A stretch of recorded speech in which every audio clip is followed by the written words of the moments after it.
Red Empresarial, el informativo de la Facultad de Ciencias de la Administración de la Universidad del Valle. Análisis. Actualidad. Información. Red Empresarial, la academia al servicio de la comunidad. Buenas noches, bienvenidos a un nuevo capítulo de Red Empresarial, el informativo de la Facultad de Ciencias de la Administración de la Universidad del Valle, la academia al servicio de la comunidad. El día de hoy continuaremos con nuestro especial sobre reforma laboral en un segundo capítulo donde hablaremos sobre los principales temas de esta reforma. Para abordar este tema nos acompaña el profesor Jorge Luis Romero Guerrero, docente de la Facultad de Ciencias de la Administración y docente fundador de la Facultad de Derecho de la Universidad del Valle. Profesor, bienvenido nuevamente a Red Empresarial. Gracias, muy amable. Y para iniciar con nuestro tema de hoy, los invitamos a ver esta nota introductoria. La reforma laboral del gobierno del presidente Gustavo Petro fue presentada en marzo con el objetivo de mejorar la calidad de vida de los trabajadores colombianos, el respeto a sus derechos y la igualdad de oportunidades.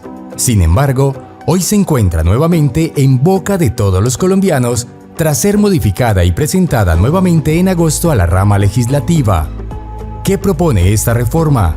¿Cuáles son los temas más controversiales? ¿Cómo impactará en los colombianos?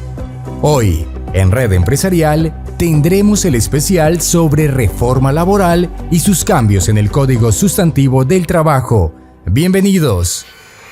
Bueno, profesor, y retomando con nuestro capítulo anterior, quiero que ahora sí toquemos esos puntos críticos de esta reforma y que han generado mayor debate.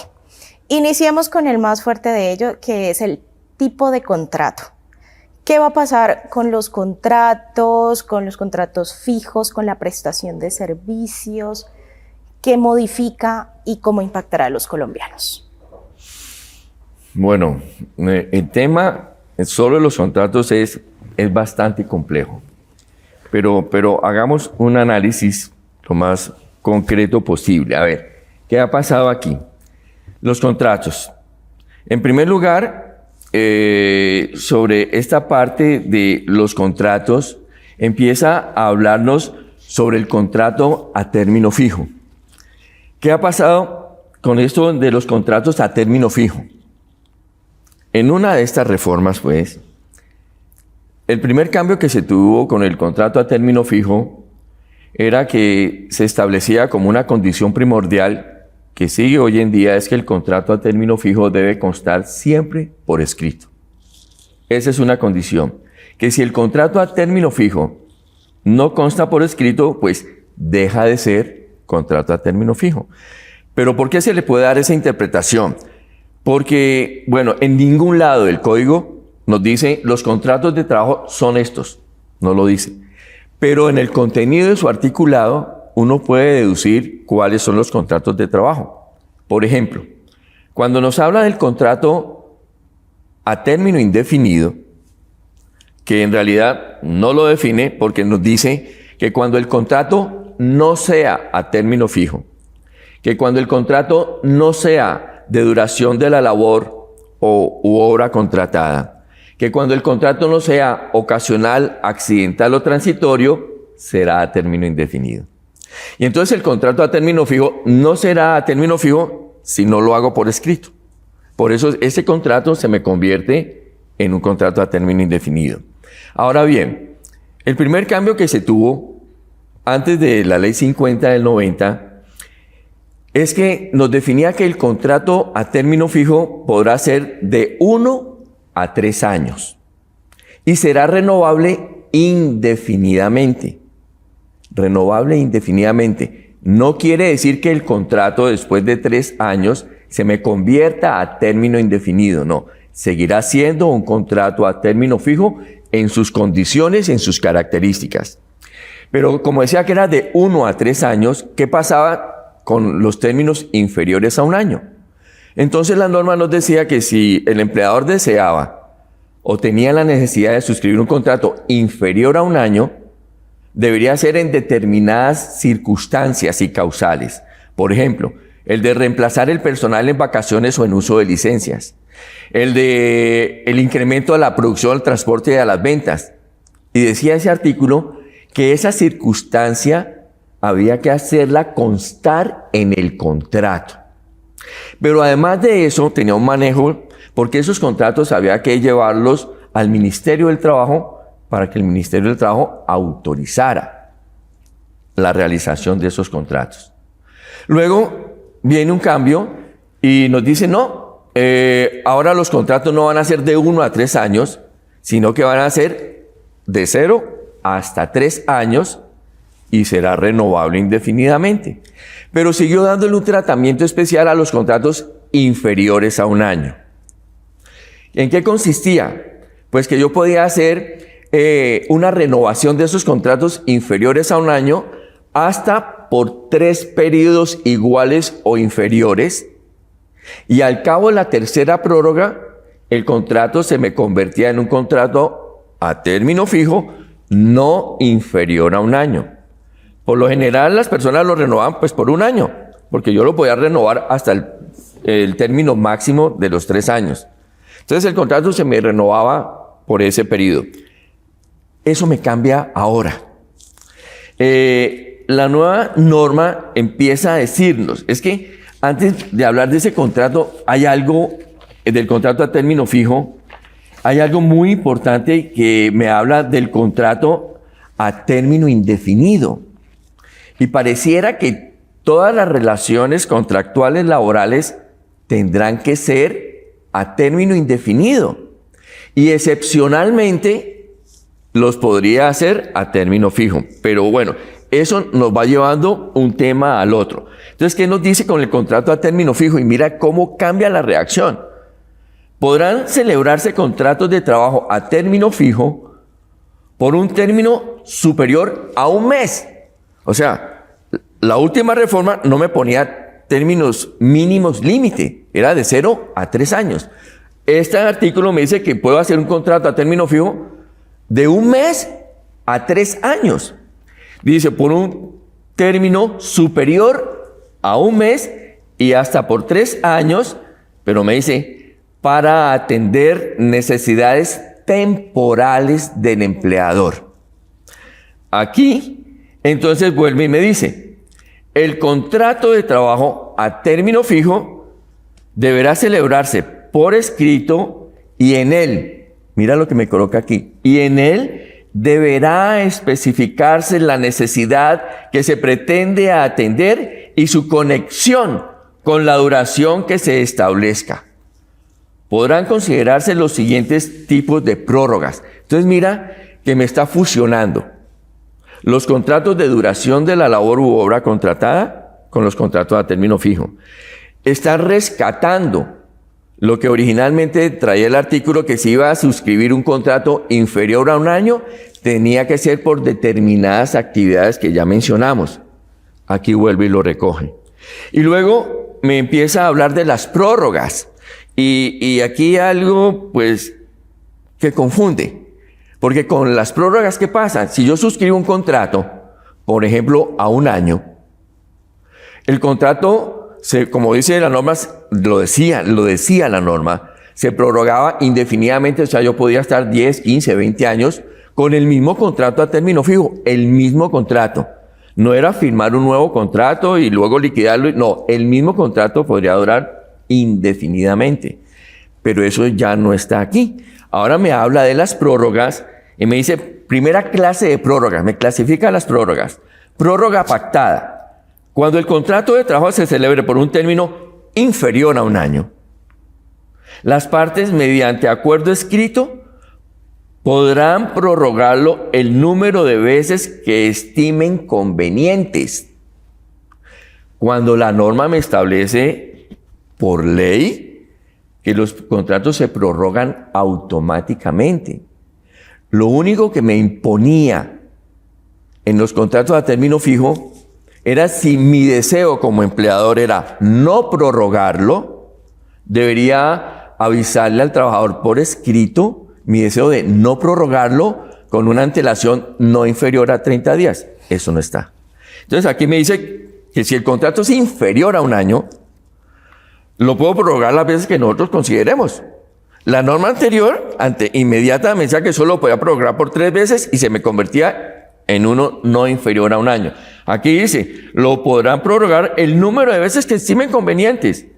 Sin embargo, después de la tercera prórroga, entonces, ¿de qué sirve cuántas veces lo vamos a considerar convenientes? Sin embargo, después de la tercera prórroga, el contrato no podrá renovarse por un periodo inferior a un año. O sea, que desaparece la figura genérica que se tenía antes, que era de 0 hasta 3 años. Que cumplidas las 3 prórrogas se me convertía en no inferior a un año, o sea que yo podía hacerlo mínimo de un año hasta 3, las prórrogas. Pero aquí ya me está diciendo que eso desaparece y que pasan las prórrogas, solo lo va a prorrogar por periodos de un año. Y dice, en ningún caso podrá superarse el término máximo de 3 años previsto en este artículo. Bueno, ahí hay un punto seguido, pero ¿qué querrá decir eso? Que en ningún caso se podrá prorrogar por más de 3 años, quiere decir que solo el contrato va a tener una validez de 3 años y desaparece el contrato o se me convertirá en contrato a término indefinido. Y luego dice que la prórroga automática. Entonces sí me contempla que si con 30 días de antelación al vencimiento del plazo pactado o su prórroga, ninguna de las partes manifiesta su intención de terminar el contrato, este se enterará renovado por un término igual al inicialmente pactado o al de su prórroga, según sea el caso, como podemos acordar cuál va a ser las prórrogas, sin que pueda superarse el límite máximo de 3 años previsto en este artículo. En esta misma regla aplicará a los contratos celebrados por un término inferior a un año, pero en este caso, la cuarta prórroga automática será por un periodo de 1 año. O sea, ahí queda un vacío de si los contratos se van a renovar indefinidamente o no. Me habla luego del contrato de la duración de obra o labor determinada. No sé si... Ese sería el de prestación de servicios, ¿cierto, profe? Se confunden, porque esa es otra clase de contratos. Porque el contrato de prestación de servicios es un contrato civil, no un contrato laboral. Y ese de prestación de servicios, irónicamente, es el que más utiliza el Estado. Bueno, profe, pero antes de continuar y de pasar a esos 2 puntos específicos, quiero invitarlo a usted y a nuestra audiencia a ver estos cortos mensajes de nuestros patrocinadores y la actualidad de la Facultad de Ciencias de la Administración. En Red Empresarial, la actualidad de la Facultad de Ciencias de la Administración de la Universidad del Valle. Como un reconocimiento al esfuerzo y dedicación de los mejores estudiantes de los programas de pregrado de Administración Pública y Gestión del Emprendimiento y la Innovación, se llevó a cabo la entrega de los estímulos académicos para el periodo septiembre 2022-febrero 2023. Los estudiantes que reciben el estímulo académico son 22 de la jornada diurna y 6 de la jornada nocturna. El trabajo que hemos venido haciendo aquí es en 2 vías. Una, la formación humanística y creadora de los estudiantes, y este es parte de ese proceso de formación. Y la segunda es la idea de repensar con ellos los procesos de la administración pública en la actualidad. Pues es muy importante porque es valorarle su esfuerzo, su disciplina, su responsabilidad, pero además es también muy importante para sus familias, para que continúen con el apoyo, para que los sigan acompañando. El proceso académico de la vida universitaria, si no se tiene ese acompañamiento, pues el estudiante se ve en dificultades. Es muy, muy importante, y por eso también invitamos a sus familiares, a sus padres, que hacen también un infinito esfuerzo para que ellos salgan adelante. Para nosotros eso es muy, muy importante. En el evento también hubo lugar para escuchar a 2 destacadas estudiantes quienes compartieron sus experiencias de lo que significa ocupar los primeros puestos en sus respectivos programas académicos. Este es el estímulo del 4º semestre. Como dijiste, en todos esos semestres anteriores pues los recibí también, y se siente muy feliz, muy gratificante que te reconozcan como todo ese esfuerzo que te has esmerado, has estudiado, entonces es gratificante que te den ese reconocimiento. Es un orgullo del esfuerzo que ha hecho uno para que ella esté estudiando y es un ejemplo para la familia. Me siento súper feliz, orgullosa, también merecedora, porque de pronto en lo largo de mi camino académico he tenido muchos desafíos, obviamente mucha gratificación por haberlos superados, porque he sido disciplinada y también muy feliz, muy agradecida por todo. La Universidad del Valle será sede del Encuentro Internacional de Investigadores en Administración. Envía tu ponencia y participa de las conferencias, conversatorios, paneles con investigadores y expertos académicos en temas de vanguardia. Cali les espera 17 y 18 de octubre de 2023. Más información: administración.univalle.edu.co/Encuentro Internacional Investigadores Administración 2023. Universidad del Valle. Excelencia académica con responsabilidad social. Regresamos a Red Empresarial, esta noche en la segunda entrega de nuestro especial sobre reforma laboral. Profesor, continuemos con nuestro tema de contratación en esta reforma laboral. Pasemos ahora, concluyamos en ese anterior ítem que teníamos y hablemos también de ese contrato de prestación de servicios que tanta controversia ha causado. Bueno, hablando del contrato a término fijo, fíjate que el mismo proyecto trae en el título del artículo 46 del proyecto, dice contratos a término fijo y de obra o labor determinada. Pues hemos dicho que el único contrato que nos define el código es el contrato a término fijo, porque nos dice que debe constar por escrito y todas las condiciones. El de duración, el de a término indefinido, en realidad no lo define porque es la negación de los otros contratos que concluye terminando en un contrato a término indefinido. No nos habla en ningún lado del contrato de duración de la labor u obra contratada. El código contempla otro contrato que es el ocasional, accidental o transitorio, que es un contrato que no tiene razón de ser y sin embargo esta reforma lo vuelve a retomar. Pero también en los contratos de prestación de servicios no es tanto como tal que es un contrato civil el manejo que se le está dando aquí, porque jurisprudencialmente esos contratos de prestaciones de servicios por lo general terminan convirtiéndose en contratos de trabajo a término indefinido. Pero estos contratos de prestación de servicios terminan siendo relacionados en el proyecto con los contratos de servicios temporales, con los contratos de los rapitenderos, con los contratos de estas aplicaciones. Si vemos aquí, por ejemplo, una parte de la consecuencia de la clase de contratos es lo que tiene que ver con las indemnizaciones. Porque ¿de qué nos vale tener una clase de contratos? Pues que en mi concepto ahora se está estrechando la forma de suscribir alguna clase de contratos. Pues una razón de estos contratos es también la indemnización. Si bien con estas reformas que hemos venido trayendo, las indemnizaciones se han reducido y que la indemnización como están contempladas hoy en día, pues tienen un menor valor, en este proyecto se vuelven a retomar las indemnizaciones que se tenían de periodos pasados. Se vuelven a tomar, por ejemplo, en los contratos de duración de la labor u obra contratada, la indemnización ascendería al periodo de tiempo que falte por completar la obra. Pero aquí y que esa indemnización no podría ser inferior a 15 días.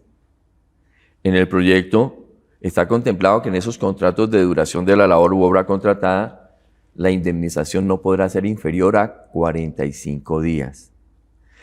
Con los contratos a término fijo, también me cambian los porcentajes de indemnización y volvemos al sistema anterior. A ver, el sistema tradicional de indemnización de los contratos a término fijo prácticamente ha permanecido, nunca se ha cambiado, que consiste en el reconocimiento de un día de salario o en el reconocimiento del tiempo faltante para cumplir el plazo del contrato. No hay términos mínimos. Lo que pasa es que con los contratos a término fijo, si yo le termino el contrato en un periodo inferior a 30 días, la forma del contrato ya me ha establecido que si no le notifico al trabajador por escrito mi deseo de no renovarlo en esos periodos no inferiores a 30 días, si llego a terminar el contrato o a notificarle, ya el contrato se me prorrogó. Entonces la indemnización equivaldría al periodo faltante para cumplirse. O sea, si es por un año, ya a un año más el poco tiempo que falta. Y en los contratos a término indefinido volvemos al sistema anterior. Pasando el tema de contrataciones, pasemos a otro tema controversial que son los recargos nocturnos. ¿Qué va a pasar en esta reforma con estos recargos? Bueno, desde un principio nosotros hemos sido seres duales, el día, la noche. Y entonces el día empieza cuando sale el sol a las 6 y la noche llega cuando el sol se acuesta a las 6 de la tarde. Se dio ese cambio con la ley 789 y ahí hubo hasta una confusión lingüística, porque empezaron que para bajarle un poco la carga económica a los empleadores, se estableció en esta norma que los recargos nocturnos empezaban a aplicarse a partir de las 10 de la noche. Luego vino en el gobierno, en el ministerio de Clara López, y ya tuvo una conquista y dijo, bueno, ya no es a partir de las 10 de la noche que vamos a aplicar los recargos nocturnos, sino que va a ser a partir de las 9 de la noche. En esta reforma se propone que ya el recargo no sea a partir de las 9 de la noche, sino a partir de las 7 de la noche. Entonces, eso es lo que va a ocurrir con la parte de los recargos nocturnos. ¿Qué va a pasar también, por ejemplo, con un aspecto importante que es el trabajo en dominicales y festivos? Uh-huh.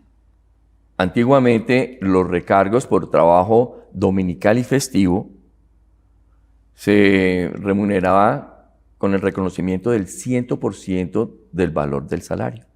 O sea que si mi hora costaba $1 ordinaria, al trabajarlo en dominical y festivo, tiene un reconocimiento del 100%, o sea que mi hora costaría $200.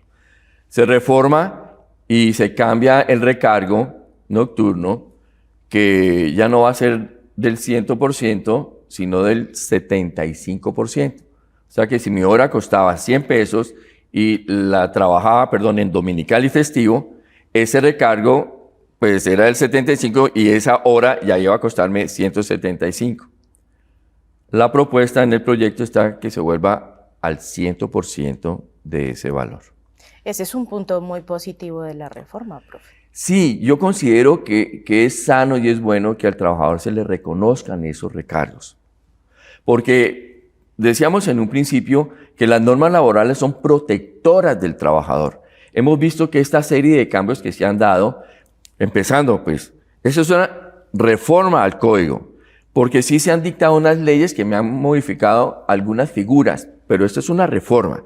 Entonces, lo que se pretende con todas estas reformas, con todos estos cambios, es que en realidad que los trabajadores trabajemos menos, nos cuidan, que nos fatiguemos menos, que tengamos tiempo para dedicárselos a nuestras familias, o para nosotros mismos, en nuestros estudios, nuestra preparación, o para el ocio, para la recreación. Y esa es una tendencia mundial. Trabajar menos. Las jornadas, por ejemplo, en otros países ha llegado a estar de 36 horas a la semana. Aunque nosotros tenemos en una de estas reformas una clase de contrato que me permite trabajar 6 horas al día, 36 a la semana. y nadie ha hecho uso de esa clase de contratos. Entonces, la tendencia es a que trabajemos menos. Entonces, esa parte de los recargos, esa parte de la jornada de trabajo, pues recoge la reforma, esta última ley que pretende reducir la jornada a las 42 horas de manera paulatina. Y así se han tomado varias medidas. Bueno, profe, vamos a pasar a esas siguientes medidas que son plataformas digitales, empleadas domésticas, enfoque de género. Pero antes de eso quiero invitarlo a usted y a nuestra audiencia a ver estos cortos mensajes de nuestros patrocinadores y la actualidad de la Facultad de Ciencias de la Administración. Conoce nuestra amplia oferta de posgrados acordes a las demandas empresariales y sociales de la región y del país. Inscripciones abiertas. Más información: posgradosadministracion.univalle.edu.co. Universidad del Valle. Posgrados de excelencia. La Universidad del Valle será sede del Encuentro Internacional de Investigadores en Administración. Envía tu ponencia y participa de las conferencias, conversatorios, paneles con investigadores y expertos académicos en temas de vanguardia. Cali les espera 17 y 18 de octubre de 2023. Más información: administracion.univalle.edu.co/Encuentro Internacional Investigadores Administración 2023. Facultad de Ciencias de la Administración. Excelencia con talento humano. Regresamos a Red Empresarial. Esta noche hablando sobre reforma laboral con el profesor Jorge Luis Romero Guerrero. Profesor, pasemos al siguiente tema. Plataformas digitales. ¿Qué propone esta reforma? Bueno, esa plataforma en un principio era bastante estricta y pretendía que los servicios que se prestan a través de estas plataformas fuesen considerados contratos de trabajo. Pero lo que implica con estas plataformas es que hay una variedad que se prestan de esos servicios.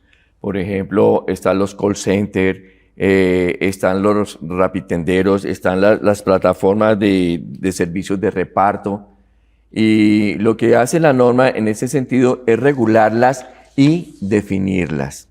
Y sobre todo para el aspecto de costos prestacionales. Entonces ahí se van teniendo una serie de manejos con estas plataformas. Porque lo que pretenden es que se respeten los espacios de trabajo y que sean remuneradas, una remuneración digna. Entonces va más enfocada hacia ese aspecto que es muy estructural. Profesor, otro tema que es controversial es el del servicio doméstico. ¿Qué pasa en este ítem? Bien, ese es un punto que cuando por lo general las personas hablan de los servicios domésticos, uno está pensando en la empleada del servicio. Pero hay que partir del hecho de que el servicios domésticos no es solo la empleada del servicio, sino que servicios domésticos son todas aquellas actividades que se prestan en los hogares, en las casas de familia. Y están las empleadas del servicio doméstico, están los conductores, las enfermeras, las personas acompañantes que van a los viejitos, las que los cuidan, todo eso es servicio doméstico. La norma plantea allí que estos contratos ahora deberán hacerse por escrito. Por supuesto que tienen todas las prestaciones sociales. Hay un poco de flexibilidad laboral en cuanto a la jornada de trabajo, pero además plantea un seguimiento y control por parte del Ministerio del Trabajo, donde estos contratos hay que irlos a registrar al Ministerio del Trabajo. Entonces esto me pone a pensar, ¿será que el Ministerio del Trabajo tiene la nómina suficiente para estas funciones? Hacer esta gestión. Entonces esa parte la veo muy difícil. Pues sí, es formalizar, o sea, convierte otro contrato especial que habrá que hacerlo siempre por escrito, para que pues en un alto porcentaje, tengo entendido que más del 90% de los trabajadores domésticos no tienen el beneficio de las prestaciones sociales, no se les reconoce. La parte de la alimentación, la parte de los salarios, Entonces, esta reforma nos maneja esos temas. Profesor, yo sé que en este corto tiempo es muy difícil manejar todos los temas de la reforma laboral, pero si hay algo que se ha destacado de esta nueva reforma es el tema del enfoque de género, el tema de discriminación y otra serie de temas que tocan fibras, ¿no? Claro. ¿Qué temas abarca esta reforma en ese sentido? Bien.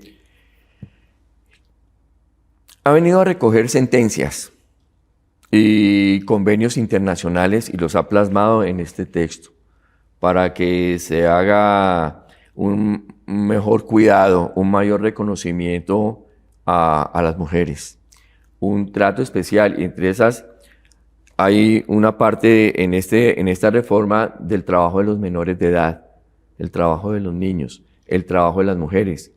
Precisamente pronunciamientos jurisprudenciales, sentencias, pues han venido limando esas asperezas. Por ejemplo, se declaran inexequibles artículos que prohibían ciertas actividades para las mujeres, ciertas actividades para los menores. En esto se vuelve a modificar y a convertirlo en ley, convertirlo en norma, pues para que haya una equidad, un reconocimiento al género, que se den las mismas oportunidades tanto para hombres como para mujeres. Profesor, usted tocaba en el anterior bloque el tema de la sindicalización. ¿Qué cambios tiene para los sindicatos y para todo este proceso? Ahí hay un aspecto muy importante, porque dentro de las clasificaciones de los sindicatos, pues los sindicatos se dan por relaciones entre un empleador, empleadores y un grupo de trabajadores asociados en una organización sindical. Pero eso lleva a uno de los efectos de la parte sindical, y es la negociación de los pliegos de peticiones. Se ha ido avanzando. Las mismas jurisprudencias han permitido, por ejemplo, la doble o múltiple afiliación a organizaciones sindicales, que un trabajador pueda pertenecer a distintas organizaciones sindicales, así sean del mismo orden, ¿no? Así sea un sindicato de empresa, un sindicato de industria, se permite que el trabajador se afilie, pero eso lo hizo un cambio jurisprudencial. La reforma ha tomado esos cambios y los ha incluido aquí. Un aspecto también importante es en el aspecto de la negociación de los pliegos de peticiones, porque a veces no hay sindicatos que alcancen a negociar con una empresa, sino que se pretende que en vez de que se dé una negociación el sindicato con la empresa, se haga una negociación a nivel gremial o a nivel de ciertos sectores, sectorial, que puedan entonces llegar a unos acuerdos económicos y de beneficios laborales. Bueno, profesor Romero, ya para cerrar, yo quisiera que hagamos como ese análisis rápido desde su experticia sobre esos desafíos, esas oportunidades y ese impacto que tendrá en los colombianos si se llega a realizar esta reforma. Hay unos aspectos que, por supuesto, son muy buenos de la reforma, en el aspecto del reconocimiento de los derechos laborales, de ciertas prestaciones, de la parte salarial, de los descansos. Nadie está en contra de eso, es la parte positiva. Veo un poco difícil esa camisa de fuerza que se pone en el aspecto de la contratación. Creo que eso va a producir un efecto contrario a lo que se pretende con esta reforma. Entre más camisas de fuerza se pongan en las contrataciones laborales, desestimula la contratación, en mi concepto. Creería que lo contrario, una libertad en las formas de contratación, una forma que el empleador y el trabajador puedan disponer de los puestos, que yo como trabajador, si hasta hoy presté el servicio en una empresa, pues puedo buscar empleo en otra porque la otra me lo va a ofrecer, porque no va a tener esa camisa de fuerza que va a ser como un matrimonio perpetuo y el empleador no está preparado para eso. Pero si yo como empleador sé que puedo tener una relación laboral y por cierto aspecto no se puede seguir dando, pues que no se me castigue más con eso o se me obligue. Esa parte es muy confusa. Pienso que entre más libertad de contratación se tenga, pues más vale trasladar esos costos indemnizatorios, pues trasladarlos al salario. ¿no? Así tenemos un mejor salario, pero si yo empleador no tengo esa camisa de fuerza, pues me es más fácil contratar a un trabajador y el mismo trabajador no va a tener la dificultad de conseguir un nuevo trabajo. Espero, pues, no sé si esta reforma pase, ¿verdad? No sé. Hay cosas buenas, pero hay otras cosas que me preocupan, repito, porque el efecto va a ser contrario. Pues esperemos que haya un debate y que vayan a feliz término muchas de estas reformas que se vienen para Colombia. Ojalá. Profesor, muchísimas gracias por hacer parte de Red Empresarial. Es un honor para mí. Muchas gracias. Y a ustedes, muchísimas gracias por hacer parte de este especial de Reforma Laboral. Los esperamos la siguiente semana. Feliz noche. Red Empresarial, el informativo de la Facultad de Ciencias de la Administración de la Universidad del Valle. Análisis. Actualidad. Información. Red Empresarial, la academia al servicio de la comunidad.